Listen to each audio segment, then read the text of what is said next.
जी नाज़रीन, हम मौजूद हैं यहाँ पर NA 139 और PP 177 में यूसी तलवंडी में हम मौजूद हैं। यहाँ पर आज का जो इंतखाबी जलसा है पाकिस्तान तहरीक इंसाफ का, तो हम यहाँ पे कुछ जाले मौजूद हैं। हम उनसे पूछना चाहते हैं कि वो 25 जुलाई को किस पार्टी को वोट डालेंगे अपना।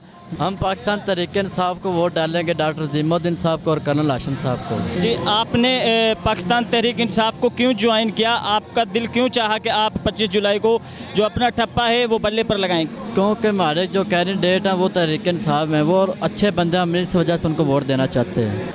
हम अपना वोट PTI को डालेंगे, इमरान खान साहब को वोट देंगे। और क्योंकि वो उनको वोट देने की वजह यह है कि वो एक अच्छे इंसान है। हमने पहले करप्ट लोगों को आजमा लिया है, वो उन्होंने पाकिस्तान के लिए कुछ नहीं किया। डॉक्टर साहब और PTI इमरान खान साहब को अब लाना है और उनको अब देखते हैं कि वो क्या करते हैं। हम तहरीक इंसाफ की तरफ से इमरान खान के हम हामी हैं और हम तहरीक इंसाफ को वोट देंगे इस बिना पर कि जो नवाज शरीफ है वो करप्शन में वो डियाला जेल जा चुके हैं और इसके जो इमरान खान वो एक अदालत ने उसको कहा है वो सादिक अमीन है। हम तहरीक इंसाफ के साथ हैं और हम अपना वोट तहरीक इंसाफ को देंगे।